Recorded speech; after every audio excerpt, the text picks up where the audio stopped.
అందరికీ నమస్తే. Welcome to MR media Telangana. ఎట్లున్నారు అందరూ? మంచిగున్నారా? నేనైతే మంచిగున్నానుల్లా. ఇయ్యాల పొద్దుగాల నుంచి ఇప్పటిదాకా ఏమేమి ముచ్చట్లయినాయి, ఏం కథ అన్ని ఓ మలక అరుచుకొని అద్దం పాలు.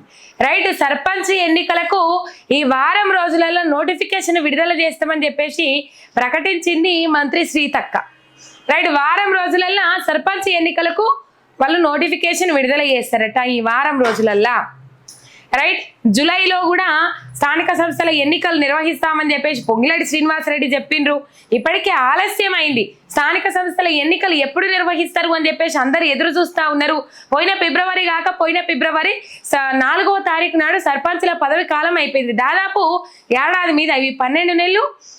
ఫిబ్రవరి, మార్చి, ఏప్రిల్, మే, జూన్ 12 అంటే 17 నెలల పొద్దైతుంది సర్పంచ్ల పదవి కాలం అయిపోయి. ఈ సర్పంచ్ల పదవి కాలం అయిపోయి 17 నెలల పొద్దైనప్పటికి కూడా ఈ సర్పంచ్ ఎన్నికలు నిర్వహిస్తామని చెప్పేసి ఇదివరకు కాంగ్రెస్ సర్కార్ అనలేదు. ఇప్పుడు సీతక్క ప్రకటించింది ఇక స్థానిక సంస్థల ఎన్నికలు నిర్వహిస్తా ఉన్నామని చెప్పేసి జూలైలో నిర్వహిస్తారని చెప్పేసి పొంగిలేటి శ్రీనివాసరెడ్డి చెప్పిండు. మరి ఈ వారం రోజులల్లా సర్పంచ్ ఎన్నికలకు సంబంధించి స్థానిక సంస్థల ఎన్నికలు నిర్వహిస్తామని చెప్పేసి సర్పంచ్ ఎన్నికలకు సంబంధించిన నోటిఫికేషన్ విడుదల చేస్తామని మంత్రి సీతక్క చెప్పింది. మరి ఇది ఎంతవరకు వాస్తవం, ఎంతవరకు అవాస్తవం అనేది చూడాలి. ఇప్పటికే ప్రజలలో తీవ్రమైన వ్యతిరేకత పెరిగింది. ఈ వ్యతిరేకత మూలాన కాంగ్రెస్ పార్టీ వాళ్ళు స్థానిక సంస్థల ఎన్నికలకు పోనీకే భయపడతా ఉన్నారు, గజ్జిన వణుకుతా ఉన్నారు. నవ్వేటోళ్ళ ముంగట జారిపడేట అవుతుందని చెప్పేసి చాలా భయంతో ఉన్నారు. దాదాపు ఇప్పుడు వాళ్లకు అనాలిసిస్ చేసేటోళ్ళు కూడా ప్రొఫెసర్ నాగేశ్వరరావు లాంటి వాళ్ళు కూడా కాంగ్రెస్ కు తీవ్ర వ్యతిరేకత మొదలైంది. ఎక్కడైనా పోయి సర్వే చేయించుకోర్రి, ఏమన్నా చేసుకోర్రి, కానీ కాంగ్రెస్ కు వ్యతిరేకత పెరిగింది. పల్లెలలో వ్యతిరేకత పెరిగింది, పట్టణాలలో వ్యతిరేకత పెరిగింది. ఎక్కడ పోయినా ఏం చేసినా ఎక్కడ సర్వే చేయించుకున్నా మీకు వ్యతిరేకత పెరిగినట్లే వస్తుంది. ఇది మాత్రం వాస్తవం. మీరు మాత్రం నమ్మకపోతే ఇంకా ఎవరం ఏం చేయలేము, ఎవరం ఏం మాట్లాడలేము అని చెప్పేసి అట్లాంటి అనలిస్టులే మాట్లాడుతున్న పరిస్థితి మనం చూస్తా ఉన్నాం. రాష్ట్ర వ్యాప్తంగా కాంగ్రెస్ పార్టీకి వ్యతిరేకత పెరిగింది. ఈ రాష్ట్రంలో కాదు, ఈ రాష్ట్రంలో పెరిగిన వ్యతిరేకత వల్ల దేశవ్యాప్తంగా కాంగ్రెస్ మీద నమ్మకాన్ని కోల్పోవాల్సిన పరిస్థితి ఏర్పడ్డది. అందుకే ఢిల్లీ అధిష్టానం తీవ్రమైన ఆందోళనలో ఉన్నది. ఈ తెలంగాణ కాంగ్రెస్ చేయబట్టి అనే అంశాలు కూడా తెర మీదకి వచ్చినాయి. ఇక చూద్దాం మరి స్థానిక సంస్థల ఎన్నికలు జూలైలో నిర్వహించరో. ఈ సర్పంచ్ ఎన్నికలు అయితే ఈ సర్పంచ్ ఎన్నికలకు ఈ వారం రోజులలో నోటిఫికేషన్ విడుదల చేయనున్నారు. దానికంటే ముందుగానే రైతు భరోసా పైసలు రైతుల ఖాతాలలో వేసి ఇక మరి అన్ని విడతలు ఎత్తారా, కొన్ని విడతలు ఎత్తారా, ఒక్క విడత ఎత్తారా తెలియదు. ఎలక్షన్లలో వాడుకోవడం కోసమే ఆపినరేమో అని చెప్పేసి ముచ్చట్లయితే మాట్లాడుకుంటా ఉన్నారు. ఈ వారం రోజులలో సర్పంచ్ ఎన్నికల నోటిఫికేషన్ విడుదల అవుతుంది. ఈ నోటిఫికేషన్ విడుదల కాకట ముందుగానే రైతులకు రైతు భరోసా పైసలు పడాలి. లేకపోతే ఎలక్షన్ల కోడ్ అంటారు, అదంటారు, ఇదంటారు, అన్ని ముచ్చట్లు చెప్తారు. కాబట్టి ఈ నోటిఫికేషన్ విడుదల కాకముందే, సర్పంచ్ ఎన్నికల నోటిఫికేషన్ విడుదల కాకముందే రైతుల ఖాతాలల్లో రైతు భరోసా పైసలు పడాలి. ఏం చెప్పిరో రైతు భరోసా పైసల కింద రైతు భరోసా పైసలు ఏం చెప్పిండు? కేసీఆర్ అయితే 10,000 ఇస్తాడు, నేను అధికారంలోకి వస్తే 15,000 రూపాయలు ఇస్తా అని చెప్పి వరకు రైతన్నలందరూ అటే మొగ్గు చూపిర్రు కొంతమంది అని చెప్పి చాలా మంది ముచ్చట్లు పెట్టుకున్నారు. అయితే డిసెంబర్ 12వ తారీఖు నాడు మొదలు పెట్టిరు. వచ్చినాక ముచ్చడి చెప్తారా? కాంగ్రెస్ పార్టీలు అధికారంలోకి వచ్చినాక ముచ్చడి చెప్తానా? ఏమాయ రైతు బంధు ట్రెజరీలో పెట్టిపోయిన 7,700 కోట్ల రూపాయలను ఆ ట్రెజరీలో పెట్టిన రూపాయలు పంచదందుకు కూడా మీకు బాధ అవుతుందా? మొత్తం మీద ఈ స్థానిక సంస్థల ఎన్నికలకు సంబంధించిన నోటిఫికేషన్ అయితే విడుదల చేసిండ్రు. ఆ ముచ్చట్లయితే మనకి ఇక్కడ కనబడతా ఉన్నాయి. అయితే సీతక్క చెప్పింది నోటిఫికేషన్ విడుదల చేస్తాం ఈ వారం రోజులలో వస్తే. ఈ రైతు భరోసా పైసలు కానీ ఇంకా మిగిలిన 6 గ్యారంటీలు అమలు చేస్తారా? మరి రైతు భరోసా పైసల ముచ్చట నేనైతే తెలియదు, కానీ 6 గ్యారంటీలు అమలు చేస్తేనైతే ఇంకా మంచిగుంటది. సగంలో గుడిలో మెల్లనయం అన్నట్లు సగంలో సగం మందని నమ్మే పరిస్థితి ఉంటుంది. మరి ఈ 6 గ్యారంటీలను అమలు చేయకంటే ముందుగానే మళ్ళా అసెంబ్లీ ఎన్నికల కోసము వాడుకొని ఆగి అసెంబ్లీ ఎన్నికల ముందు మళ్ళీ ఏమన్నా అన్ని అమలు చేసినామని చెప్పుకుంటారా? 1-2 అమలు చేసేది మాత్రం తెలియదు. ఈ రైతు భరోసా పైసలు అయితే రైతుల ఖాతాలలో వేస్తామని అన్నారు. 2 నుంచి 3 విడతలు అంటే 2 విడతలు అయితే బాజాబ్తా అందరికి ఎగ్గొట్టిండ్రు. 3వ విడత పైసలు ఎట్లా ఎగ్గొట్టిర్రు అంటే 3 ఎకరాల లోపున్న వాళ్ళకి అందరికి వేసినామని చెప్పిర్రు, 4 ఎకరాల లోపున్న వాళ్ళు అందరికి వేసినామని చెప్పిర్రు. తీరా క్షేత్రస్థాయిలో పోయి రైతన్నలను మందలిస్తే రైతన్నలు కనీసము ఎక్కడి రైతు బంధు ఏడిచ్చిరు రైతు బంధు గుంటకు 2 గుంటలకు కూడా ఇచ్చిన పాపాన పోలేదు. 3 ఎకరాలకు 150 రూపాయలు వేసిండట ఒక రైతుకు. ఇట్లా చాలా మంది రైతులకు అయినాయి. ఆ బాధలు చెప్పుకున్నారు కూడా లైవ్లలో కాల్ చేసి. రైట్, ఈ పరిస్థితి. రైతు భరోసా పైసలు ఇవ్వాల్సింది ఉండగా 2 విడతలు ఎగ్గొట్టిరు. 3వ విడత సగం మందికి ఎగ్గొట్టిండ్రు. ఇక 4వ విడత ఇప్పుడు ఇవ్వాల్సింది ఉండగా మరి తెడ్డు చూపెడతారా? నిజంగానే రైతు భరోసా పైసలు అందరికీ మునుపెట్టి పెట్టినట్టు వేసుకుంటా పోతారా? ఎక్కడ ఆగకుండా ఎక్కడ బ్రేక్ చేయకుండా అనేది చూడాలి. ఇప్పుడు కనుక మీరు రైతు భరోసా పైసలు ఇచ్చుడు మొదలుపెట్టి గదే 1 ఎకరం 2 ఎకరాలకు 3 ఎకరాలకు ఇచ్చుకుంటా పోయిండ్రు అనుకో, బొక్క ఓల్రా పడడం మాత్రం పక్కా. ఇచ్చినా కూడా మీరు బొక్క ఓల్లా పడరని ఏం చెప్తలేం. అందుకే చెప్తున్నా కదా, గుడ్డిలో మెల్లనయమని అందుకే చెప్పిన నేను. మొత్తం ఇచ్చినా కూడా మీరు నిజంగా బొక్క బోర్ల పడరు. స్థానిక సంస్థల ఎన్నికలలో మంచి రిజల్ట్ వస్తాయి, ఘోరమైన రిజల్ట్ వస్తాయి. మీరు గల్లా ఎగిరేసుకొని సంబరాలు చేసుకునేటంత రిజల్ట్ వస్తాయి అని చెప్పేసి మాత్రం ఆశపడకుండ్రి. ఎందుకంటే చేయాల్సిందంత నష్టం అంతా చేసిండ్రు. సరే, పొలిటీషియన్లు రాజకీయం చేయొచ్చిన పొలిటీషియన్లు ఉన్నప్పటికీ కూడా, రేవంత్ రెడ్డి అసంటి నాయకులు రాజకీయం చేయొచ్చిన నాయకులు ఉన్నప్పటికీ కూడా అడ్మినిస్ట్రేషన్ ఫెయిల్ అయింది. అడ్మినిస్ట్రేషన్ నడపరాలేదు రేవంత్ రెడ్డికి. తీవ్రమైన అవస్థలు పడతా ఉన్నారు ప్రజలు. ఇచ్చిన 6 గ్యారెంటీలు అమలు కాక, అచ్చేటి సకాలంలో అందక, పరిపాలన సౌలతులు చక్కగా లేక తీవ్రమైన ఇబ్బందులు పడతా ఉన్నారు. ఇక మరి ఈ నేపథ్యంలో స్థానిక సంస్థల ఎన్నికలకు పోతా ఉన్నారు. ఎట్లయితుంది ఏం కథ చూడాలి. ముంగడు పోతే నుయ్యే, వెనక పోతే గొయ్యి అన్నట్లు. పోక వెనక కడిగేస్తారేమో. పల్లెలల్లా పాలన పడికేసింది, అడవైంది, అధ్వానమైంది, గందరగోళంగా ఉన్నది పరిస్థితి. ఇక ముందడికి పోయి అడిగేస్తారేమో, ముందు నుయ్యి వెనక గొయ్యి అన్నట్లు, నుయ్యల పడే కథ అయింది, వెనకకు పోతే గొయ్యిల పడే కథ అయింది అన్నట్లు అయిపోయింది. కర్వం అంటే కప్ప కోపం, ఇడువమంటే పాము కోపం అన్నట్లు అయిపోయింది కాంగ్రెస్ వాళ్ళ పరిస్థితి అని చెప్పేసి జనాలు దీని మీద మాట్లాడుకుంటా ఉన్నారు. మరి స్థానిక సంస్థల ఎన్నికలు ఎట్లా పెడతారు ఏం కథ అనేది మనం రేపు చూద్దాం. ఇన్నొద్దులు రేవంత్ రెడ్డి నోరు మారేసుకునేది మాజీ ముఖ్యమంత్రి కేసీఆర్ మీద అనుకున్నాం. ఇప్పుడు రేవంత్ రెడ్డితో సహా కొంతమంది కోమటిరెడ్డి వెంకటరెడ్డి లాంటి వాళ్ళు, లేకపోతే మొన్న ఎంపీ చామల కిరణ్ కుమార్ రెడ్డి అసొంటోళ్ళు నోరు మారేసుకుంటారు అనుకున్నాం. ఇప్పుడు పొంగిలేటి శ్రీనివాస్ రెడ్డి కూడా నోరు మారేసుకున్నారు. కేసీఆర్ ను దద్దమ్మ అంటూ నోరు మారేసుకున్నాడు మంత్రి పొంగిలేటి శ్రీనివాస్ రెడ్డి. ఈయన ఏం మాట్లాడుతున్నాడో ఒకసారి మీరు వినుండ్రి. ఇక్కడ ఇంతకు ముందు మనం ఓపెన్ చేశాం. నీ ప్రభుత్వం ఉన్నప్పుడు 70% 75% పూర్తి చేసి, కనీసం అది పేదవాళ్లు నివసించే ఇళ్ళని కూడా తెలిసి దాన్ని పూర్తి చేయకుండా ఉన్న దద్దమ్మ నువ్వు నివసించడానికి రాజభవనం లాంటి పెద్ద బిల్డింగ్ కట్టావు తప్ప పేదవాడి బాధ, పేదవాడు తన బ్రతికొండంగా చివరికి ఒక చిన్న ఇల్లైనా కట్టుకోవాలనే కలలాగానే మిగిల్చావు. ఈయన ఏమో అంటారు కదా, సాయి సంసారి లచ్చి దొంగ అన్నట్లు ఈయన ఇందిరమ్మ ఇల్లు కట్టిందే లేదు, ఒక ఇల్లు ఇచ్చిందే లేదు, ఒక పునాది తీసింది లేదు, ఒక ఇటుక బిడ్డ వేసింది లేదు, స్లాబ్ పోసింది లేదు, ఏం చేసింది లేదు. ఇందిరమ్మ ఇల్లు అని చెప్పేసి మీకు శాంక్షన్ అయినాయి, మీకు మంజూరు అయినాయి అని చెప్పినా కూడా వాళ్ళు పునాది తీసి బేస్మెంట్ లేపితేనే ఆ మొదగాలు ఇచ్చే ₹1,00,000 కూడా వాళ్ళ ఖాతాలో పడేదాకా నమ్మకం లేదట. అందుకే అన్న కదా సాయి సంసారి లచ్చి దొంగ అన్నట్లు మొత్తం మీద ఇందిరమ్మ ఇండ్లు ఒక్కడి కూడా కట్టిన పాపాన ఓలే. పోయిన బడ్జెట్ లో 22,500 కోట్ల రూపాయలు ప్రవేశపెట్టిండ్రు బడ్జెట్ లో. ఆ బడ్జెట్ పైసలు ఏం చేసిరని ఇలా యావత్ తెలంగాణ సమాజం అడుగుతా ఉన్నది. 22,500 కోట్ల రూపాయలల్లా ఎన్ని ఇందిరమ్మ ఇండ్లు కట్టిండ్రు, ఎన్ని ఇందిరమ్మ ఇండ్లు, మళ్ళా కేసీఆర్ హయాంలో కట్టిన డబల్ బెడ్రూమ్ ఇండ్లు కాదు, ఎన్ని ఇందిరమ్మ ఇండ్లు కట్టిండ్రు, ఎన్ని ఇందిరమ్మ ఇండ్లు ప్రజలకు మంజూరు చేసిండ్రు, ఎన్ని ఇందిరమ్మ ఇండ్లల్లా పేద ప్రజలను నింపిండ్రో చెప్పాలి. ఇందిరమ్మ ఇండ్ల గురించి మీరు మాట్లాడితే సిగ్గనిపిస్తున్నారు సారు చూసేటోళ్లకు. 1.5 పొద్దు అయినా ఇందిరమ్మ ఇండ్లు 4 లక్షల ఇండ్లు కడతామని అన్నారు కదా. ఇలా కనీసం 80,000 లక్ష ఇండ్లు కూడా దిక్కులేవు కదా. ఇలా 1,00,000 ఇండ్లు కూడా కట్టలేరయ్యా. మీ స్వతహాగా మీరు వచ్చినాక అధికారంలోకి వచ్చినాక మీరు ప్రవేశపెట్టిన బడ్జెట్ డబ్బులతోని ఒక్క ఇల్లు కూడా మీరు కట్టలేరు. అరచేతిలో వైకుంఠం చూపెడతా ఉన్నారు, ఆకాశంలో చుక్కలు చూపెట్టి అవి పట్టపగల చుక్కలు చూపెట్టి అవి నిజమైన చుక్కలు అని చెప్పేసి మాట్లాడుతూ ఉన్నారు. మీరు ఎంతమందికి ఇందిరమ్మ ఇండ్లు ఇచ్చిందని ఇలా కేసీఆర్ డబుల్ బెడ్రూమ్ ఇండ్ల గురించి మాట్లాడతారు సారు. కేసీఆర్ హయాంలో కట్టిన పంచంగా మిగిలిన ఇండ్లు ఏవైతే ఉన్నాయో ఆ ఇండ్లకు సున్నాలు వేసుకుంటా, సున్నాలు కాదు 3 రంగుల కలర్లు అద్దుకుంటా ఇలా ఇందిరమ్మ ఇండ్లు అని చెప్పేసి పంచుకుంటా మంది పుట్టిన బిడ్డలను మా బిడ్డలని ముద్దాడతారండి వీరు అని అన్నట్టు మోటి సామెతను నిజం చేసినట్లే చేసిరు కదా. ఎక్కడ మీకు ఇలా తిరుగుబాటు లేదు చెప్పురు ఇందిరమ్మ ఇండ్ల విషయంలో? రాష్ట్ర వ్యాప్తంగా అల్లకల్లోలం అవుతా ఉన్నది కదా.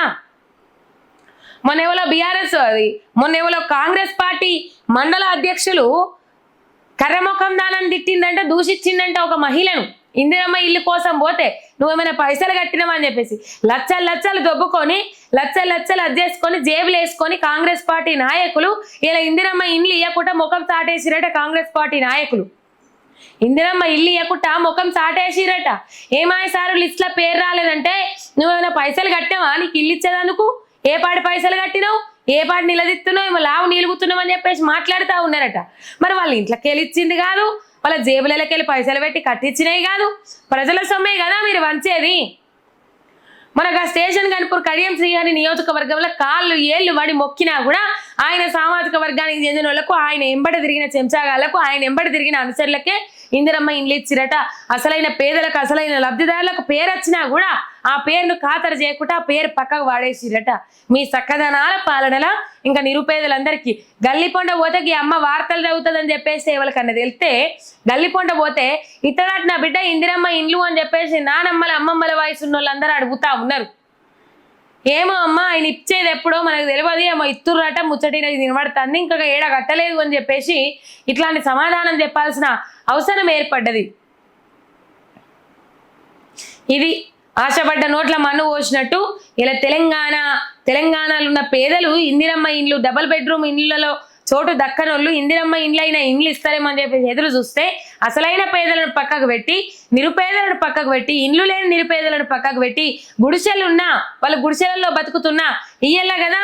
మెదక్ జిల్లాలో ఒక వ్యక్తి ఆత్మహత్య చేసుకున్నాడు, ఇందిరమ్మ ఇల్లు రాలేదని చెప్పేసి 3 పిల్లలు గుడిసెలో ఉంటాడు, లిస్ట్లో పేరు రాలేదని చెప్పేసి పాపం బలిమికి జీవి తీసుకున్నాడు, మొన్న చేతి మీద రాసుకొని జీవి తీసుకున్నాడు.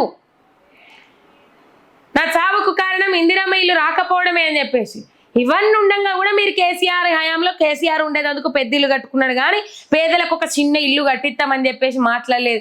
ఈ లక్షల ఇండ్లు వంచిరు కదా, ఇలా పంచంగా మిగిలిన 1,70,000 ఇండ్లు మిగిలినాయి కదా, మరి ఆ ఇండ్లన్నీ మీకు కళ్ళకు కానస్తలేవా? మరి మీరు కడతారు కదా గచ్చిబౌలే గటంకల్లో కడుతున్నమాట కదా, అవి పేదల కోసమే కడుతున్నావా? పెద్దగా కడుతున్నావు కదా, ప్యాలెస్లు భవనాలు రాజభవనాలు భవంతులు లెక్క భవంతు మీద భవంతు కట్టుకుంటూ పోతానే కదా, పేదల కోసమే కట్టిస్తున్నావా? ఇలా ఇందిరమ్మ ఇండ్లు అని చెప్పేసి ఊరబెట్టి మామిడికాయ పచ్చడి కదా ఊరబెట్టినట్టు ఇలా మొత్తం మీద ఆఖరి సాలకు మీరు ఏం చేస్తున్నారు, ఇక పాతగానే అయిపోయినాయి అన్నట్లు చేస్తా ఉన్నారు. మళ్ళీ ఇలా విమర్శలు చేసుకుంటా ముందడికి దిగినారు. మీరు గమ్మత్ అనిపిస్తలేదు సార్ మీది మీకే మాట్లాడుకోవడానికి. అర్హులైన ప్రతి ఒక్క పేదవానికి ఇందిరమ్మ ఇల్లు దక్కేటట్టు చూడుండ్రి, ఇందిరమ్మ ఇల్లు కట్టుండ్రి. 22,500 కోట్ల బడ్జెట్ ఏం చేసిరో సమాధానం చెప్పుండ్రి. 71,000 అప్లికేషన్లకు ఫారాలు ఇచ్చి 40,000 మందికి ఇగో మీకు శాంక్షన్ అయినాయని చెప్పి 1,250 మందికి లక్ష రూపాయలు శాంక్షన్ చేసి 30,000 మంది ముగ్గులు పోసుకొని ఎదురు చూస్తున్న వాళ్ళకు ఇది వరకు మీరు రైతు ఇది ఇందిరమ్మ ఇండ్ల కింద పైసలు శాంక్షన్ చేయకపోతే మళ్ళీ లోన్లు ఇప్పిస్తారట. ఈ లక్ష రూపాయలు ఎవరికైతే వల్లేదో వాళ్ళకట ఊళ్ళల్లా డ్వాక్రా లోన్లు ఆ లోన్లు ఈ లోన్లు అని ఇప్పించుకుంటా ముందడికి పోతామని చెప్పేసి మాట్లాడబడుతుంది. రైట్, ఆ లోన్లు ఈ లోన్లు అని చెప్పేసి ఇప్పించుకుంటా పోతామని చెప్పేసి మాట్లాడితే ఆ లోన్ పైసలు కట్టమన్న నాడికి మీరు ఇచ్చేది ఏంది ఇయ్యంది ఏంది ఎవరికి తెలుసు సారు? ఇలా ఇందిరమ్మ ఇండ్ల మీద లావు మాట్లాడుతూ ఉన్నారు. కనీసము ఇందిరమ్మ ఇండ్ల గురించి ఇలా మాట్లాడేంత అర్హత మీకు లేదని మేము అనుకుంటున్నాం. ఎప్పుడు మీకు అర్హత ఉంటుంది తెలుసా? కేసీఆర్ హయాంలో కట్టిన ఇండ్ల కంటే ఎక్కువ ఇండ్లు కట్టి కేసీఆర్ హయాంలో ఎందరైతే పేదలకు వంచినరో అంతమంది పేదల కంటే ఒక్క నిరుపేదకు మీరు ఎక్కువ ఇల్లు వంచినా కూడా అప్పుడు మీరు మాట్లాడేందుకు అర్హత కలిగేటోళ్ళు అవుతారు, అర్హత కలిగిన వాళ్ళు అవుతారు. అంతవరదాకా మీరు మాట్లాడద్దు. అందుకే అన్న సాయి సంసారి లచ్చి దొంగ అని చెప్పేసి నిండు సంసారి నీళ్ళకు పోతే నీళ్ళ బాయిలు బాయిల నీళ్లు బాధకు జరిగినాయి అన్నట్లు లేదు ఇల్లది కథ. ఇట్లనే ఉన్నది. ఇందిరమ్మ ఇండ్ల కోసం మిమ్మల్ని కదా సార్ మీ నియోజకవర్గంలో గిరిజన మహిళలు ఉరికిచ్చిండ్రు, వాళ్ళకు సమాధానం చెప్పలేక ముఖం తలెత్తుకోలేక పొంగిరెడ్డి శ్రీనివాసరెడ్డి సార్ మీకే సమాధానం చెప్పలేక తలెత్తుకోలేక పోయిన కాన్వాయిలనే మళ్ళీ వెనకకు మర్రి వచ్చినావు కాదు సార్ నువ్వే. గిరిజన మహిళలు ఉరికిచ్చినంత పని చేశారు కదా, ఆ లిస్ట్ లో మా పేరు వచ్చింది, ఈ లిస్ట్ లో మా పేరు ఎందుకు రాలేదు అని చెప్పేసి. కేసీఆర్ హయాంలో పేరు వచ్చిందట, ఈ హయాంలో ఇక్కడికి రాగానే ఇల్లు పంచడానికి ఇక ఇల్లు వస్తుందని చెప్పేసి ఎదురు చూసిన వాళ్ళకు ఇల్లు రాలేదట. వాళ్ళు ఆవేదన వ్యక్తం చేసుకుంటా గిరిజన మహిళలు తిట్టిపోసిరు కదా సార్ మిమ్మల్ని. ఇలా అంత జల్ది మర్చిపోయిరా? మీరు మర్చిపోయిన జనాలు మర్చిపోతారా? ఇలా మీరు ఇందిరమ్మ ఇళ్ళ గురించి మాట్లాడితే చూసేటోళ్ళకు నిజంగానే నవ్వొస్తుందట. రైట్, నిజంగా చాలా బాధాకరం కదా. అహ్మదాబాదు విమానం కూలిపోయింది, 265 మంది జీవిడిచిండ్రు. దాంట్లో ఇంకా లెక్కలు మొత్తం బయటకు రావాల్సిన అవసరం ఉన్నది. అందులో ప్రయాణించేటోళ్ళు ఐన్లల్లో వర్క్ చేసేటోళ్ళు మొత్తం కలిపి 242 మంది. అందులో 169 మంది భారతీయులు ఉండే. నిజంగా నిన్నటి నుంచి గుండె తరక్కబోతుంది. వల్ల మాంసం ముద్దలు లెక్క ఎక్కడికక్కడ పడిపోయినాయి.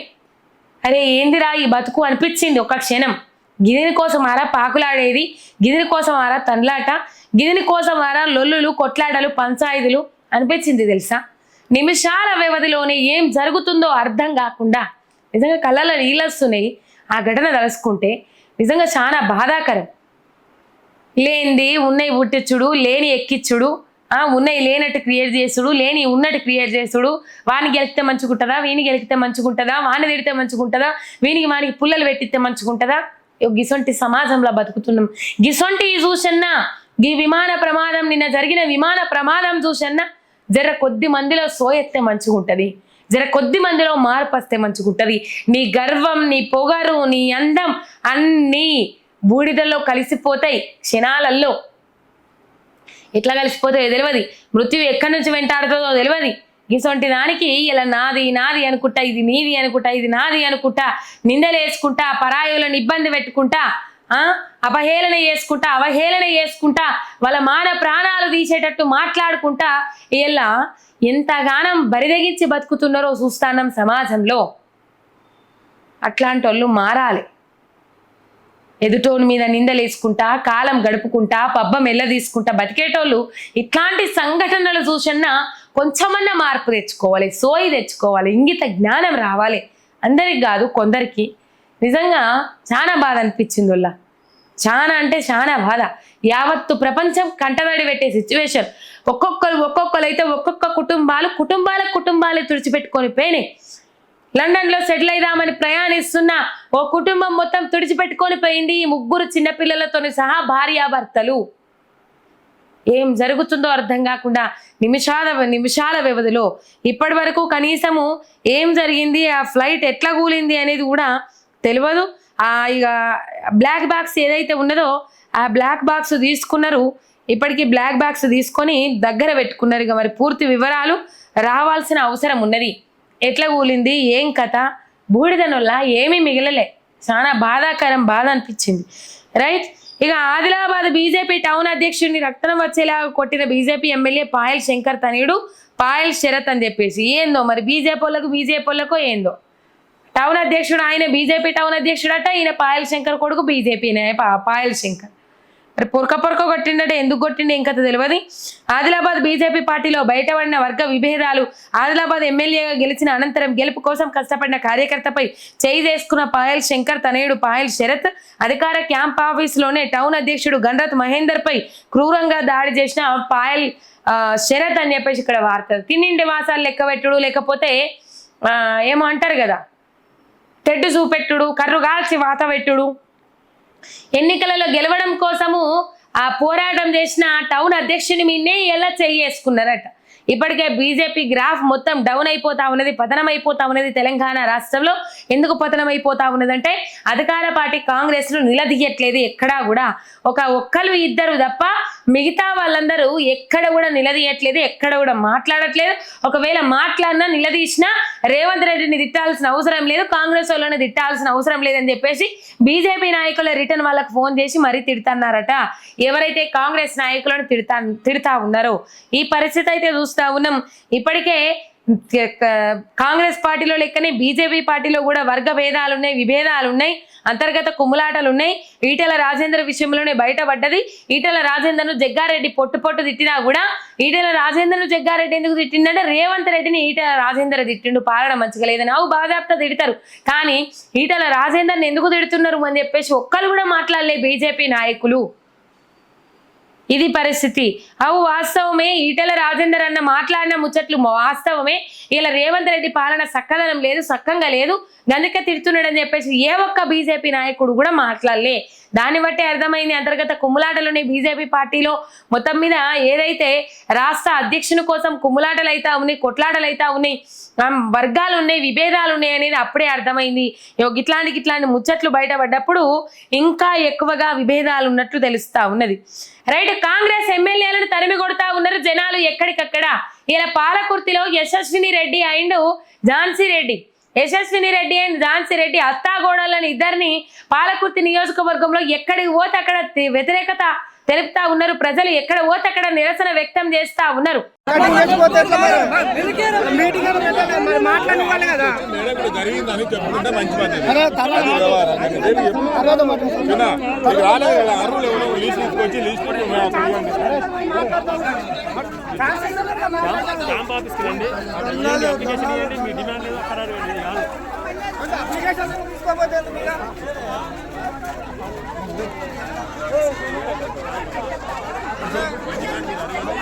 పర్మిషన్ ఇవ్వలేదు మరి రావడానికి, ఇస్తలేరు.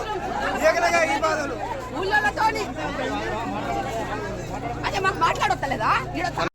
అయితే ఏం చేసిందంట, పాలకుర్తిలో ఝాన్సీ రెడ్డి యశస్విని రెడ్డి అత్త. పాపము యశస్విని రెడ్డి ఎమ్మెల్యే అయింది, అది ఝాన్సీ రెడ్డి నిలబడాల్సింది, ఆమెకి ఇక్కడ పౌరసత్వం లేదు అని చెప్పేసి పొరపాటున కోడలు నిలబెట్టింది. కోడలు గెలిచింది. గెలిచిన పోలే ఏమైంది, యశస్విని రెడ్డికి క్రేజ్ పెరుగుతుంది అనుకుందో ఏం పాడో ఝాన్సీ రెడ్డి మనకు తెలియదు, కానీ మొత్తం మీద ఝాన్సీ రెడ్డి ఆమె సొంత క్రేజ్ పెంచుకోవడం కోసం, సొంత గ్రాఫ్ పెంచుకోవడం కోసం ఏదో తండా ఉంటుంది పాలకుర్తి నియోజకవర్గంలో, ఆ తండాకు పోయింది. పల్లెబాట అంటూ తండాలకు వచ్చింది కాంగ్రెస్ నాయకురాలు ఝాన్సీ రెడ్డిని. ఇక ఝాన్సీ రెడ్డిని తరిమి కొట్టిన గ్రామస్తులు 6 గ్యారంటీలు అమలు చేయకపోగా గత ప్రభుత్వం పథకాలను నిలదీయలేదు. ఏమంటారు, గత ప్రభుత్వం పథకాలను ఏం చేసిండ్రు, ఆపేసిండ్రు. ఈ ఆపేయడంతో ప్రజలలో తిరగాలంటే అసలు నాయకులకు, ఎమ్మెల్యేలకు, మంత్రులకు నిజంగా చెప్పాలంటే, కొంచెం మోటుగా చెప్పాలంటే ఇక వద్దులే ఆ మాట నేను చెప్పాను, కానీ మొత్తం మీద గజ గజ గజ వణుకుతా ఉన్నారట జనాలలో తిరగాలంటే. మంత్రులైనా, ఎమ్మెల్యేలైనా, ముఖ్యమంత్రి అయినా. ఎందుకంటే 6 గ్యారంటీలు ఇచ్చిండ్రోలా, 6 గ్యారంటీలకి 13 గ్యారంటీలు చెప్పిండ్రు. ఆ 13 గ్యారంటీలలో ఒక ఫ్రీ బస్సు, మహిళలకు ఫ్రీ బస్సు ఉచిత పథకం అని పెట్టిండ్రు. ఆ ఫ్రీ బస్సు కింద కూడా ఇప్పుడు ఛార్జీలు పెంచుతారట. ఆల్రెడీ బస్ పాస్ ఛార్జీలు పెంచిండ్రు. ఇక ఇద్దరు మొగోళ్ళు ఉండి ఒక ఆడాము ఉంటే ఆ ఆడాము ఒకటి ఫ్రీ బస్ ఎక్కిపోతుంది. 2 మొగోళ్ళు ఇంట్లుంటే 2 మొగోళ్ళు పెరిగిన ఛార్జీలతో సహా కట్టుకొని వాళ్ళు పనులకు పోవాల్సిన అవసరం ఉన్నది. మొత్తం మీద ఝాన్సీ రెడ్డి ఏం చేసింది, ఆమె గ్రాఫ్ పెంచుకోవడం కోసం తండాలల్లో తిరిగింది. పల్లెబాట కార్యక్రమం పెట్టుకొని తండాలల్లో తిరిగే వరకు ఆ తండా ప్రజలు ఎవరైతే, ఆ తండాల ప్రజలు ఎవరైతే ఉంటారో తీవ్ర వ్యతిరేకతతోని ఏ ముఖం పెట్టుకొని వచ్చినావు, ఎందుకు వచ్చినావు, ఆనాడు ఏమో చెప్పినావు, ఆయాళ్ళు ఏమో చెప్పినావు, అన్ని చెప్పినావు, అవి కానీ హామీలు ఇచ్చినావు, ఇలా నీ హామీలు ఎక్కడ పోయినావు ఝాన్సీ రెడ్డి అని చెప్పేసి తిరుగుబాటు లేవనెత్తిండ్రు. ఏం చేసేది లేక అర్థం కాక ముల్లే మూట ఏమున్నదక్కో, ఈ ఊళ్ళో నాకు ఇంకా ఏమున్నదక్కో అన్నట్లు ముల్లా మూట చదువుకొని ఝాన్సీ రెడ్డి కారెక్కి తిరుగు ప్రయాణం కట్టింది. రైట్, ఈ పరిస్థితి అయితే చూస్తా ఉన్నాం. 6 గ్యారంటీలు అమలు చేయకపోగా పోయిన ప్రభుత్వంలో ప్రతిష్టాత్మకమైన పథకాలు పెట్టిండ్రు. కాంగ్రెస్ నాయకులైనా ఇప్పుడు ఒప్పుకోవాల్సిందే, సంక్షేమాన్ని, అభివృద్ధిని బ్యాలెన్స్ చేసుకుంటూ వచ్చిండు కేసీఆర్. ఇలా మీకు అది సాధ్యం అయితే లేదు, అడ్మినిస్ట్రేషన్ నడపొస్తలేదు, ఒకవైపు సంక్షేమ పథకాలు లేవు, అభివృద్ధి లేదు, ఎక్కడేసిన గొంగడి అక్కడనే ఉంది. కానీ కేసీఆర్ హయాంలో అభివృద్ధి, సంక్షేమ పథకాలు 2 జోడెద్దులాగా నడిచినాయి కాబట్టి రాష్ట్రం ఇలా చాలా రంగాలలో నెంబర్ 1 స్థానంలో నిలిచింది. కానీ ఇలా అట్టడుగు స్థాయికి పడిపోతా ఉన్నది రాష్ట్రము.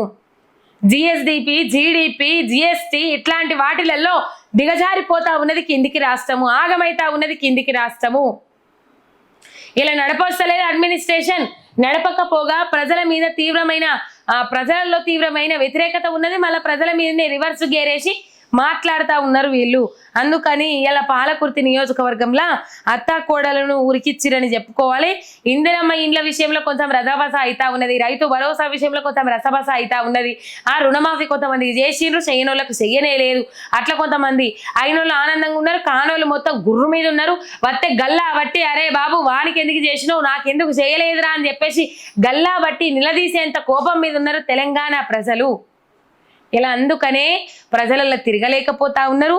మీరు అబ్జర్వ్ చేయండి, ప్రజలలో తిరిగిన కొద్ది మంది ఎమ్మెల్యేలు ఎవరైతే ఉన్నారో ఆ ఎమ్మెల్యేలను తిరుగుబాట్లు ఎవరైతే ఉన్నారు, మందుల సామ్యాలు కావచ్చు, పాలకుర్తి యశస్విని రెడ్డి కావచ్చు, ఇంకో కొంతమంది ఇటు పోతే బీర్ల ఐలయ్య కావచ్చు, ఇంకా చాలా మందికి తీవ్రమైన వ్యతిరేకత చూపెడతా ఉన్నారు తెలంగాణ ప్రజలు.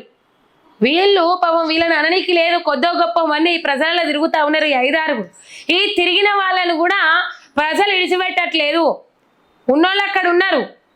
ఇక మరి మేమేడో పోదుమని చెప్పేసి వీళ్ళు ఏదైనా అభివృద్ధి కార్యక్రమాలు లేకపోతే ఏమైనా పనా లేకపోతే ఏమైనా బండ శంకుస్థాపన పలకాలు వాతేతందుకు పోయినా కూడా ప్రజలు ఉరికిచ్చినంత పనిచేస్తూ ఉన్నారు, తరిమి కొట్టినంత పనిచేస్తూ ఉన్నారు. పాలకుర్తి యశస్విని రెడ్డిని కానీ ఝాన్సీ రెడ్డిని కానీ ఎక్కడ పోయినా నిలదీస్తూ ఉన్నారు. పాలకుర్తి ఎమ్మెల్యే యశస్విని రెడ్డిని మన కాంగ్రెస్ కార్యకర్తలే నిలదీసిండ్రు, ఏమైంది ప్రియారిటీ ఇస్తలేరు అని చెప్పేసి కాంగ్రెస్ కార్యకర్తలే నిలదీసిండ్రంటే ఇలా సామాన్య ప్రజలల్లా కాంగ్రెస్ పార్టీకి ఏ పార్టీ ప్రియారిటీ ఉన్నదో మనం అర్థం చేసుకోవచ్చు. నిరసన సెగ బాధితుల్లో ఎమ్మెల్యేలు మురళీ నాయకు, బీర్ల ఐలయ్య, మందుల సామేలు, కోరం కనకయ్య, యశస్విని రెడ్డి. ఇక వీళ్ళకుండా పోతే ఎవరికుంట చెప్పురు, తిరిగేదే వీళ్ళు కదా. అప్పుడప్పుడు మంత్రులను ఉరికిస్తా ఉన్నారు. పొంగులేటి శ్రీనివాసరెడ్డిని చాలాసార్లు చూసినాం మనం, తీవ్రమైన వ్యతిరేకత చూపెట్టిర్రు. మురళీ నాయకు, బీర్ల ఐలయ్య, మందుల సామేలు వీళ్ళను ఉరికిస్తా ఉన్నారు. పల్లె బాట అంటూ తండాలకు తరలి వచ్చిన కాంగ్రెస్ నాయకులలో ఝాన్సీ రెడ్డి తరము కొట్టిన గ్రామస్తులు అని చెప్పేసి ఇక్కడ వార్త చూస్తా ఉన్నాం. రైట్, తీవ్రమైన వ్యతిరేకత ఉన్నది అనేది ఇక్కడ తెలుస్తా ఉన్నది. రైట్, అన్ని ఎన్నికల తర్వాతనే రాజీవ్ యువ వికాసం, రైతు భరోసా, ఇందిరమ్మ ఇండ్లు, రేషన్ కార్డులు ఇప్పట్లో లేనట్లే. ఇక వాడుండ్రి 3 రంగుల జెండా పాట వాడి 3 రంగుల జెండా బట్టి ఎన్నో ఎన్నో హామీలిచ్చి అని పాడుకుంటా ఏమాయ రేవంత్ అన్న మా హామీలు అంటే ఆయన ఏం చెప్తాడు, సాగు కబురు చల్లగా అన్నట్లు కాంగ్రెస్ నాయకులు ఏం చెప్తారు, అన్ని ఎలక్షన్ల తర్వాతనే, రేషన్ కార్డులు ఎలక్షన్ల తర్వాతనే, సన్న బియ్యం కూడా మరి ఇప్పుడు ఆపుతారో ఏం కథనో తెలియదు. ఇక ముందడికి పోతే అన్ని ఎలక్షన్ల తర్వాతనే, రైతు భరోసా ఎలక్షన్ల తర్వాతనే. మరి ఇప్పుడేమో మంత్రి సీతక్కనేమో రైతు భరోసా పైసలు స్థానిక సంస్థల ఎన్నికలకు పోకముందే వేస్తామని చెప్పేసి ఆమె చెప్పింది.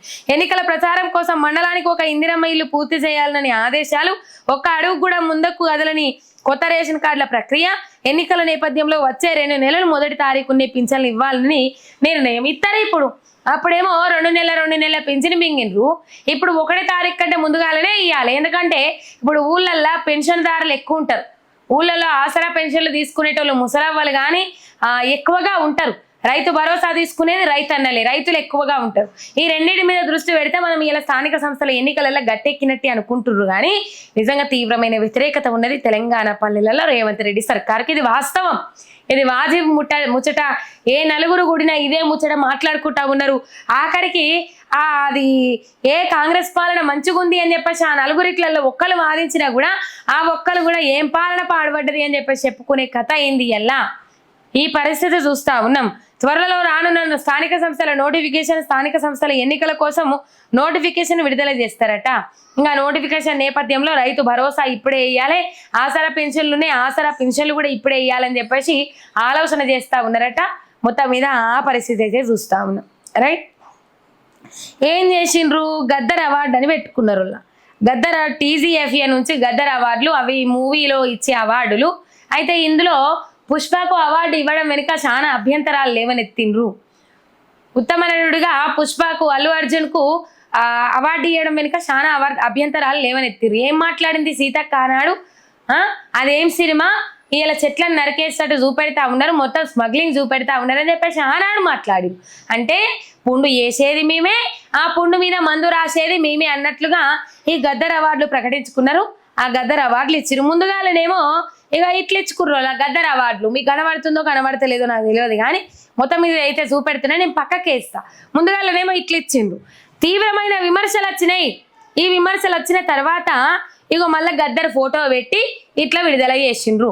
ముందుగానేమో వాళ్ళ ఫోటోలు హైలైట్ చేసుకున్నారు, ఇందులో గద్దర్ ఫోటో పెట్టలే. తర్వాత ఇగో దీంట్లో గద్దర్ ఫోటో పెట్టి ఈ గద్దర్ ఫోటో పెట్టి తెలంగాణ గద్దర్ ఫిలిం అవార్డ్స్ అని చెప్పేసి అసలు గద్దర్ అవార్డ్స్ అనేవి ప్రకటించినప్పుడు ఇప్పుడు గద్దర్ పోరాటం అంతా దేనికోసం ఉండే? ఆదివాసీల హక్కుల కోసం, అడవుల హక్కుల కోసం, అడవుల కోసం పోరాటం ఉండే, భూస్వాములు పెత్తందారుల మీద పోరాటం ఉండే, బడుగు బలహీన వర్గాలకు భూములు జాగలు ఉండాలి అని చెప్పేసి ఆయన పోరాటం ఉండే. ఇలా గద్దర్ అవార్డు అని చెప్పేసి పుష్ప సినిమాకు ఇచ్చిండ్రు. అది అప్పుడు ఆనాడు మీరు విమర్శలు చేసిన వాళ్ళే, స్మగ్లింగ్ ను ప్రోత్సహించిరు, చెట్లు కొట్టేస్తాన్ని ప్రోత్సహించిరు, అట్లా ప్రోత్సహించిరు, ఇట్లా ప్రోత్సహించిరు అని చెప్పేసి ఇలా మళ్ళీ ఆ సినిమాకి గద్దర్ అవార్డు ప్రకటించిరు అని చెప్పేసి చాలా మంది ముక్కుల మీద వేలేసుకున్నారు. సరే ఆ ముచ్చట అట్లుంటే తీరా ఈ అవార్డులు అసలు గద్దర్ పోరాటం ఎవరి కోసం ఉండే? అణగారిన వర్గాల కోసం పోరాటం ఉండే, ఉద్యమాలలో పోరాటం ఉండే ఆయనది.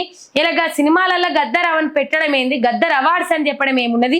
మీరు ఒకవేళ అవార్డ్స్ అని పెట్టేది ఉంటే, మీరు నిజంగానే అవార్డ్స్ అని పెట్టేది ఉంటే ఉద్యమకారులను, నికాసైన ఉద్యమకారులను, అసలైన ఉద్యమకారులను గుర్తించి, అమరవీరుల కుటుంబాలను గుర్తించి, అమరవీరుల కుటుంబాలకు ఏదైనా చేసి, లేకపోతే అసలైన ఉద్యమకారులకు ఏదైనా చేసి గద్దర్ అవార్డులను ప్రకటిస్తే గద్దర్ ఆత్మ కన్నా శాంతి చేకూరుతా ఉండే, గద్దర్కి ఒక మంచి విలువిచ్చిన వాళ్ళు అయితా ఉండే మీరు. కానీ ఇలా సినిమాలలో గొంటవై సినిమాలకు దీనికి సంబంధం లేని, సినిమాలకు గద్దర్కు సంబంధం లేని గద్దర్ అవార్డులు అని చెప్పేసి సినిమాలలో అవార్డులు ప్రకటించారు. అవి కూడా ఎట్లా? వితౌట్ గద్దర్ ఫోటో లేకుండా వీళ్ళ అవార్డులు పెట్టే వరకు విమర్శల వర్షం లేవనెత్తిరు. ఈ విమర్శల వర్షం లేవనెత్తే వరకు మళ్ళా ఆ ఫోటో తీసేసి ఈ ఫోటో పెట్టుకున్నారు. రైట్. నూతన సీఎం పిఆర్ఓగా అప్పుడు సిపిఆర్ఓగా అయోధ్య రెడ్డి ఉండే, ఆయనకు ఆర్టీఐ కమిషనర్ గా నియామకం ఇచ్చిండ్రు కదా. ఇప్పుడు గుర్రం మల్సూర్ అని చెప్పేసి కొత్త ఆయనను నియామకం చేసుకున్నారు. మర్యాద పూర్వకంగా కలిసిండ్రు గుర్రం మల్సూరు రేవంత్ రెడ్డి. రైట్. ఈ వార్త. ఇక ఇంకొక వార్త చూడాలి. ఇక్కడ డైవర్షన్ పాలిటిక్స్ కు తెరలేపిందని మనకి ఇక్కడ క్లియర్ కట్ గా అర్థం కావాలి. ఇక అయిపోయింది, అన్ని హడావిడి అయిపోయింది. మంత్రివర్గ విస్తరణ కోసం రేవంత్ రెడ్డి ఢిల్లీకి పోయింది, అయిపోయింది. కాళేశ్వరం కమిషన్ మీద కేసీఆర్ విచారణ అయిపోయింది, హరీష్ రావు విచారణ అయిపోయింది, ఫార్ములా ఈ కార్ రేస్ విషయంలో కేటీఆర్ విచారణ అయిపోయింది. ఇవాళ ఇప్పుడు ఏమీ లేవు మళ్ళీ డైవర్షన్కు. ఎంబటే మళ్ళీ డైవర్షన్కు దిగింది రేవంత్ రెడ్డి సర్కార్. ఆ డైవర్షన్ ఏంది అంటే మళ్ళా విచారణకు రావాలని చెప్పేసి ఏసీబీ ఫార్ములా ఈ కార్ రేస్ విషయంలో కేటీఆర్కు నోటీసులు జారీ చేసింది. ఇంత కుట్రపూరితమైన రాజకీయం ఎక్కడన్నా ఉన్నదా? మొన్ననే చెప్పిండు కదా రేవంత్ రెడ్డి, నా కక్ష సాధింపు కోసమే నేను అధికారంలోకి వచ్చిన, నేను ప్రజలకు సేవ చేసేందుకు రానంటే రాలేదు, నేను నా పగ సాధించుకోవడం కోసమే అధికారంలోకి వచ్చిన అని చెప్పేసి మొన్ననే చెప్పిండు కదా రేవంత్ రెడ్డి. ఆ పేరును నిలబెట్టుకుంటా ఉన్నాడు. కక్షపూరితమైన రాజకీయాలు. ఇలా కేసీఆర్ను కాళేశ్వరం కమిషన్ విచారణ ముందుకు పిలిచిండ్రు. ఆయన మనసు సంతృప్తిగా ఉండొచ్చు రేవంత్ రెడ్డిది. ఎప్పటి వరకు? కేసీఆర్ హాజరయ్యేంత వరకు, అక్కడ జనాన్ని చూడనంత వరకు రేవంత్ రెడ్డి మనసు నిమ్మలంగా ఉండేది. అబ్బాయి ఇలా కేసీఆర్ను ఒక కమిషన్ పెట్టి ఆ కమిషన్ ముందు కూర్చోబెట్టినా అని చెప్పేసి నిమ్మలంగా ఉండొచ్చు. వన్స్ అక్కడికి జనాలు వచ్చి అక్కడ లొల్లి చేసిన విధానం కానీ, వాళ్ళ అభిమానం దాటుకున్న విధానం కానీ కేసీఆర్ మీద చూసిన తర్వాత మన ముఖ్యమంత్రి గారికి నిజంగా నిద్ర పట్టకుండొచ్చు అని చెప్పేసి కొంతమంది మాట్లాడుతున్నారు. అంత చిన్న జాగాల, అంత చిన్న ప్లేస్లో దాదాపు 20-30 వేల మంది వచ్చిన రోజుల ఖాళీ విచారణ కోసమే. కేసీఆర్ విచారణకు పోతున్న నేపథ్యంలోనే 20-30 వేల మంది వచ్చిన రోజులు అక్కడ. ఎంత కంట్రోల్ చేసినా కంట్రోల్ కాలే. 20-30 వేల మంది వచ్చిందంటే ఇక చూసుకోండి. ఇక కేసీఆర్ను జైల్లో చేస్తా, కేసీఆర్ పేరు వినబడకుండా చేస్తా, కేసీఆర్ పేరు కనబడకుండా చేస్తా అని అంటే ఎక్కడైతే సార్ మీతోనైతుందా? ఇలా ఉద్యమ చరిత్రను పాఠ్య పుస్తకాలలో నుంచి చింపేసినంత ఈజీగా చరిత్ర తొలగించడం అంటే? మేము బతుకున్నాం కదా ఉద్యమం చూసిన వాళ్ళం. మీరు కళ్ళుండి కబోదులు లెక్క వ్యవహరించిండ్రు, రైఫిల్డ్ ఎక్కువట్టుకొని పోయిండ్రు కదా తెలంగాణ ఉద్యమకారుల మీదకి. అందుకే మీకు తెలంగాణ ఉద్యమ బంధం, పేగు బంధం తెలియదు. కానీ మా సొంటోళ్ళం ఎంతో మంది, కొంతమంది మీ బతికే ఉన్నాం కదా. ఉద్యమం చూసిన వాళ్ళము చాలా మంది పెద్ద వాళ్ళు ఉద్యమకారులు అందరూ ఉన్నారు కదా. ఉద్యమ చరిత్ర పోతుందా? చెరిపేస్తే జరుగుతుందా? తెలంగాణ ఎట్లొచ్చింది అన్న ప్రతిసారి, తెలంగాణ ఎట్లొచ్చింది, ఎట్లా సాధించుకున్నాం అనే క్వశ్చన్ రేజ్ అయిన ప్రతిసారి తెలంగాణ చరిత్ర, ఉద్యమ చరిత్ర, ఆ ఉద్యమ చరిత్రలో కేసీఆర్ చరిత్ర అందరికీ వినబడుతుంది కదా. తెలిసిన వాళ్ళు ఎంతో కొంత చెప్తారు కదా. సరే అటు పోతాంది కానీ డైవర్షన్ పాలిటిక్స్ కు తెరలేపిండ్రు. ఆ డైవర్షన్ పాలిటిక్స్ లో భాగంగానే మళ్ళీ బీఆర్ఎస్ వర్కింగ్ ప్రెసిడెంట్ ఆనాడే చెప్పిండ్రు ఏసీబీ ఫార్ములా ఈ కార్ రేస్ లో విచారణ జరిపిన తర్వాత ఈ కేసులో కేటీఆర్ అరెస్ట్ చేయలేం, జైలుకు పంపలేం, అందులో ఏం ఆధారాలు లేవు, అక్కడ అవినీతి జరిగినట్టు ఆధారాలు లేవు. 50 కోట్ల రూపాయలు ఖర్చు పెడితే 700 కోట్ల రూపాయలు రాష్ట్రానికి అదనంగా ఆదాయం వచ్చింది అంటే అయ్యో ఫార్ములా ఈ కార్ రేస్ లో అవినీతి జరిగింది, పైసలు అవినీతి జరిగినాయి, తప్పుదోవ పట్టినాయి, ఈ కథ ఏందో అర్థమైతే లేదు మనకి. ఇవాళ మొన్న మీరు అందాల పోటీలు పెట్టి 2 పైసలు వచ్చినాయి ప్రకటించరు చాలు, మీకు దమ్ముంటే తర్వాత విచారణ అది ఇదని చెప్పేసి వెనకకు పోదురు కానీ ముంగడికి పోదురు కానీ మీకు దమ్ముంటే విచారణ అది ఇదని చెప్పేసి ఎప్పుడు ప్రకటించరు చెప్పుండ్రి. అందాల పోటీలల్లా ఎన్ని పైసలు వచ్చినాయి అనేది ఎప్పుడు ప్రకటించారు? పోనీ దమ్మున్నదా? ప్రకటించే దమ్మున్నదా? కెపాసిటీ ఉన్నదా? అందాల పోటీలలో ఇంత ఆమ్దాని వచ్చింది రాష్ట్రానికి అని చెప్పేసి చెప్పగలుగుతారా మీరు? ఏం వచ్చింది తెలంగాణ రాష్ట్రానికి ఆమ్దాని? మొత్తం మీద మళ్ళా ఏమైంది కథ అంటే ఇట్లా మొదటికి వచ్చింది. మళ్ళీ ఏసీబీ విచారణ కోసం బీఆర్ఎస్ వర్కింగ్ ప్రెసిడెంట్ కేటీఆర్కు నోటీసులు ఇచ్చింది ఏసీబీ. ఇట్లుంటుంది మన రేవంత్ రెడ్డి సార్ పాలన అంటే. ఇప్పుడు డైవర్షన్ కావాలి కదా, మీకు అంతగానం పరిపాలన అవగాహన ఉంటే, మీకు పరిపాలన రాహిత్యం లేకపోతే రైతులను మంచిగా చూసుకొని ఇచ్చిన 6 గ్యారంటీలు అమలు చేయండి. ఇక రైతులు యూరియా కోసము జగిత్యాల జిల్లాలో ఇక పాస్బుక్కులు లైన్లో పెట్టి నిలబడ్డారు. ఇక్కడ కనబడుతుందా మీకు? పాస్బుక్కులు లైన్లో పెట్టి నిలబడ్డరు. ఇవారకు జీలుగా విత్తనాల కొరత ఉండే, యూరియా కొరత ఉండే, మందు బస్తాల కొరత ఉండే, అన్ని విధాల కొరత ఉండే. ఆఖరికి టయానికి రైతు భరోసా పైసలు ఇవ్వకపోతే కనీసం సప్పో తెచ్చుకొని వేసుకుందామన్నా వాళ్ళకు టయానికి ఎరువులు అందుబాటులో ఉంచలేకపోతిరి. రైట్.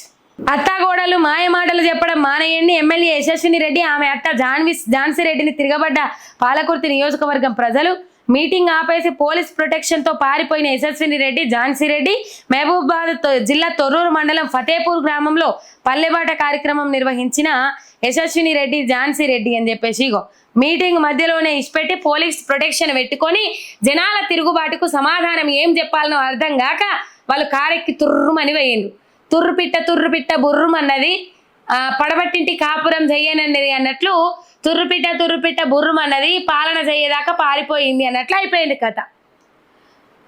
చూసిర్రా? పాలకుర్తి యశస్విని రెడ్డి, ఝాన్సీ రెడ్డి అత్తాగోడన్లు ఇద్దరు ఏమో చేద్దామని అనుకున్నారు పాలకుర్తిలా, కానీ ఏం అయితలేదు, ఏం సాధ్యం అయితలేదు. కనీసం జనాలకు సమాధానం చెప్పలేని పరిస్థితి. ఇగో వాళ్ళు జనాలు నిలదీయంగా కారెక్కి పోలీసు ప్రొటెక్షన్ పెట్టుకొని బుర్రన వారిపోయిండ్రు. ఏం అమలు చేసిండ్రోళ్ళ, ఏం అమలు చేసిండ్రని చెప్పుకుంటారు, ఏ ముఖం ఉన్నదని చెప్పుకుంటారు వీళ్ళు. ఏమన్నా అమలు చేసిండ్రా? ఇందిరమ్మ ఇండ్లు అయినోళ్ళకి ఇచ్చుకోబడితిరి, అవి కూడా కట్టకుండానే కేసీఆర్ హయాంలో కట్టిన వాటికి రంగులు వేసుకొని ఇయ్యబడితే జనాలకు అంత అర్థమైతలేదు అనుకున్నారా? 6 గ్యారంటీలు ఇత్తిరి, 6 గ్యారంటీలు అడికెక్కిత్తిరి, అయిపోయింది. ఇలా మిమ్మల్ని నిలదీస్తా ఉంటే ఏం చెప్పాలనో అర్థం కాక ఏం చేసారు చూడు వాళ్ళు. పారిపోయారు, ఏమీ లేదు ఇంక అక్కడ. పోలీసు ప్రొటెక్షన్ రప్పించుకొని పారిపోయారు, ఏం చేయాలనో అర్థం కాక.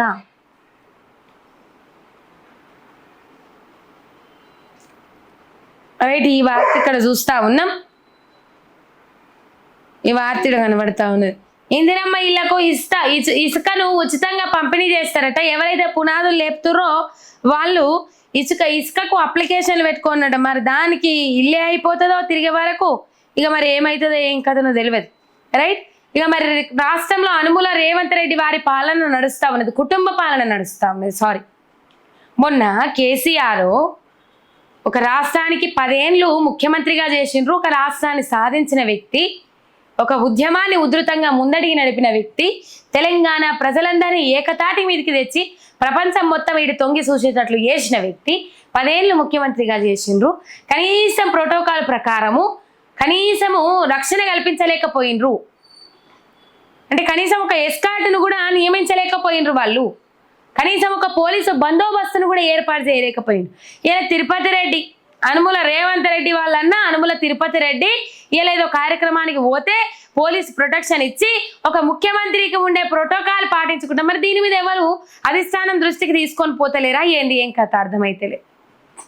ఏ ప్రోటోకాల్ ఉందని చెప్పేసి ఇలా అనుముల తిరుపతి రెడ్డికి మొత్తం రక్షణ కల్పించుకుంటా పోలీసు ప్రొటెక్షన్ పెట్టి ముందడికి తీసుకొని పోయిన చెప్పుర్రి.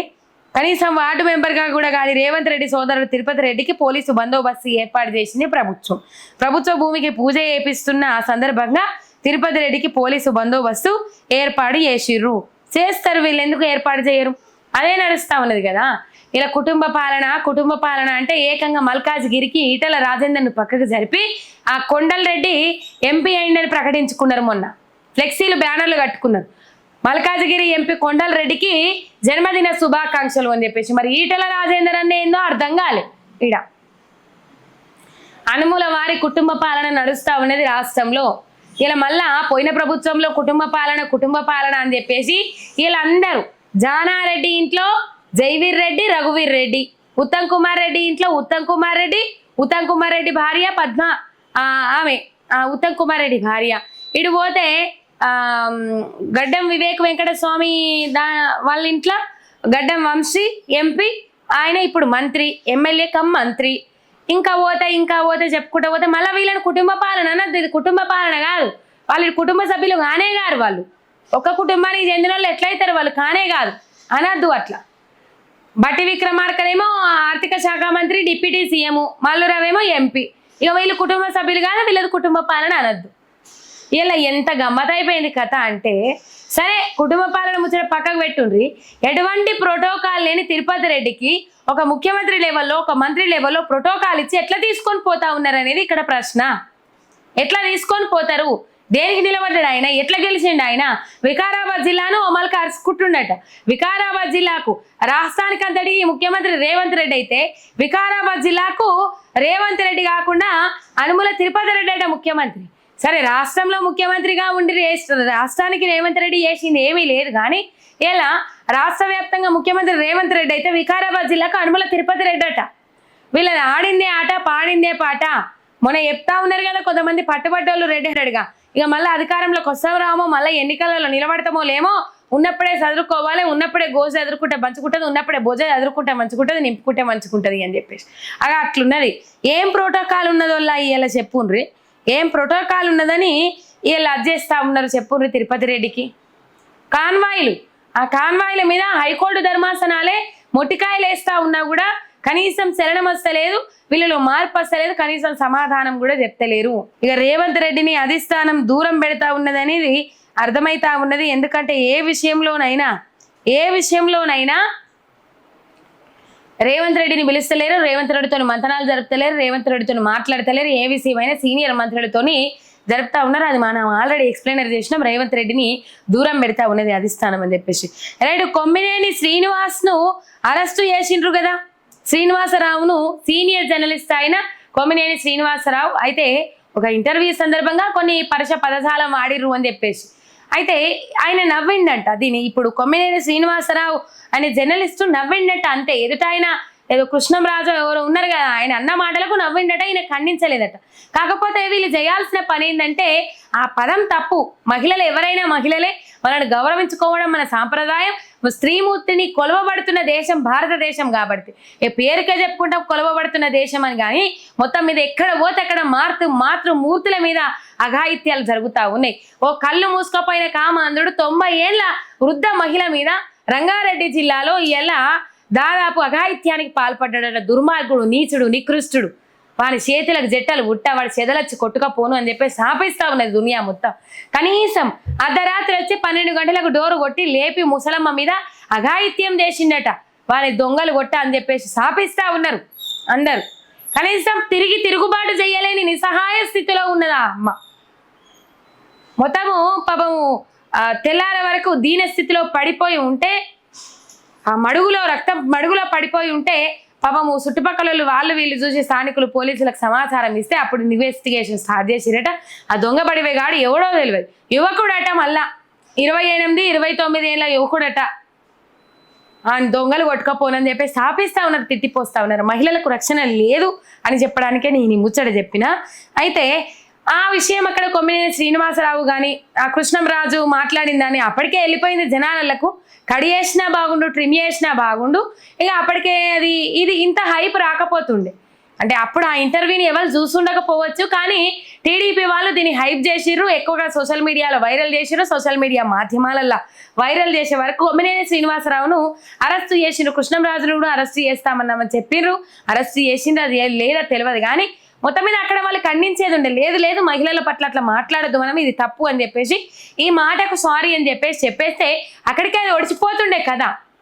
ఇక మళ్ళీ సారీ చెప్పినా కూడా వీళ్ళు ఏం చేస్తారో ఏం కథనో తెలియదు, కానీ అక్కడికే ఒడిచిపోతుండే. కాకపోతే ఈ కొమ్మినేని శ్రీనివాసరావు అనేట ఆయన నవ్విండ్రు, ఈ జర్నలిస్ట్ సీనియర్ జర్నలిస్టు నవ్విండ్రు. ఈ విషయంలో సుప్రీంకోర్టు విచారణ జరిపింది. విచారణ జరిపిన నేపథ్యంలో సుప్రీంకోర్టు కొన్ని కీలకమైన వ్యాఖ్యలు చేసింది. నవ్వినంత మాత్రాన అరెస్టు చేస్తారా, నవ్వినంత మాత్రాన అరెస్టు చేసుకొని తీసుకొస్తారా? అలాగైతే కేసుల విచారణ నేపథ్యంలో సందర్భంగా మేము కూడా నవ్వుతుంటామని అన్నారు సుప్రీం. మొత్తం మీద సీనియర్ జర్నలిస్ట్ కొమ్మినేని శ్రీనివాసరావుకు ఊరట, వెంటనే విడుదల చేయాలని సుప్రీంకోర్టు ఆదేశం, ఇవాళే విడుదల చేయాలని ఆదేశాలు. విచారణ జరిపిన జస్టిస్ పీకే మిశ్రా, జస్టిస్ మన్మోహన్ వాక్ స్వాతంత్రాన్ని రక్షించాలన్న సుప్రీం, విడుదల సందర్భంగా అవసరమైన షరతులను ట్రయల్ కోర్టు విధిస్తుంది. చర్చా కార్యక్రమంలో విశ్లేషకులు వ్యాఖ్యలు చేస్తే కొమ్మినేనిపై కేసు ఎలా పెడతారని చెప్పేసి మొటికాయ లేచింది సుప్రీంకోర్టు ధర్మాసనం. శభాష్, ఇట్లుంటది కథ. ఆయన నవ్విండ్రు అంతే, దాన్ని ఖండించలేకపోయినరు, కానీ ఆ నవ్విన దానికి వీళ్ళు ఇప్పుడు ఏమైంది, లాగుపేట చెంప మీద పెట్టినట్టు అయిందా టీడీపీలకు? నవ్వినంత మాత్రాన్ని అరెస్ట్ చేసుకొని ఆగ మేఘాల మీద పాపం తీసుకుపోయి ఇబ్బంది పెట్టి, నానా ఇబ్బందులు పెట్టి రిమాండ్ విధించాలని చూస్తే సుప్రీంకోర్టు ధర్మాసనం దీని మీద స్పందించి కేసుల వాదనల సమయంలో మేము కూడా కొన్ని అంశాల మీద నవ్వుతాం, నవ్వినంత మాత్రాన ఈయన మీద ఎట్లా మీరు కేసు ఫైల్ చేస్తారు, అవతల వ్యక్తి మాట్లాడిన దానికి ఈయన నవ్వినంత మాత్రాన ఈయన మీద మీరు ఎట్లా కేసు ఫైల్ చేస్తారు, వెంటనే విడుదల చేయాలని చెప్పేసి సుప్రీంకోర్టు ధర్మాసనం ఆదేశాలు జారీ చేసింది. 70 ఏళ్ల వృద్ధుని ఎలా అరెస్టు చేస్తారు, భావ ప్రకటన స్వేచ్ఛను పరిరక్షించాల్సిందే, కొమ్మినేని విడుదలకు ఆదేశాలు ఇస్తూ 8 వారాలకు కేసు వాయిదా. కొమ్మినేని తరపున వాదనలు వినిపించిన పొన్నబోలు సుధాకర్ రెడ్డి సహా న్యాయవాదులు అని చెప్పేసి ఇక్కడ వార్త చూస్తా ఉన్నాం. ఏదో మాట్లాడిండు కొమ్మినేని మాట్లాడలే, కొమ్మినేని శ్రీనివాసరావు గారు మాట్లాడలే. ఆయన ఎదుటి వ్యక్తి ఇంటర్వ్యూ డిబేట్లు చేస్తూ ఉంటారు. ఆయన చాలా ఛానళ్ళల్లో, సాటిలైట్ పెద్ద ఛానళ్ళల్లో పనిచేసిండ్రు, డిబేట్లు చేస్తూ ఉంటారు. ఆయన ఆ డిబేట్ల నేపథ్యంలోనే ఎదురుగా కూర్చున్న వ్యక్తి ఆ డిబేట్లో భాగంగా కొన్ని వ్యాఖ్యలు చేసిండు. ఆ వ్యాఖ్యలకు గాను కొమ్మినేని శ్రీనివాసరావు నవ్విండ్రు. నవ్విన దానికి ఎట్లా అరెస్ట్ చేస్తారని చెప్పేసి సొట్లు పెట్టింది, మొటికాయలు వేసింది సుప్రీంకోర్టు ధర్మాసనం. మొటికాయలు వేసి మరి కొమ్మినేనిని వెంటనే విడుదల చేయాలని చెప్పేసి, అక్రమ అరెస్టును ఖండిస్తున్నామని చెప్పేసి, 70 ఏళ్ల వృద్ధుని మీరు ఎట్లా అరెస్ట్ చేస్తారని చెప్పేసి మొటికాయలు వేసి మరీ విడుదల చేపించింది. ఇంకా విడుదల చేసిండు చేయలేరు తెలియదు, మొత్తం ఇది వెంటనే విడుదల చేయాలి అని చెప్పేసి. ఇవి ఇలా ప్రధానంగా హైలైట్ అయిన వార్తలు. రేపటి అంశాలతో మళ్ళీ కలుసుకుందాం. అంతవరకు మీరు చూస్తూనే ఉంటుంది మీ ఎంఆర్ మీడియా తెలంగాణ. చూస్తులందరూ ఒక లైక్ కొట్టురి, షేర్ కొట్టురి, ఒక్క సబ్స్క్రైబ్ చేసి మీ సపోర్ట్ నాకు అందిండ్రి. శనార్.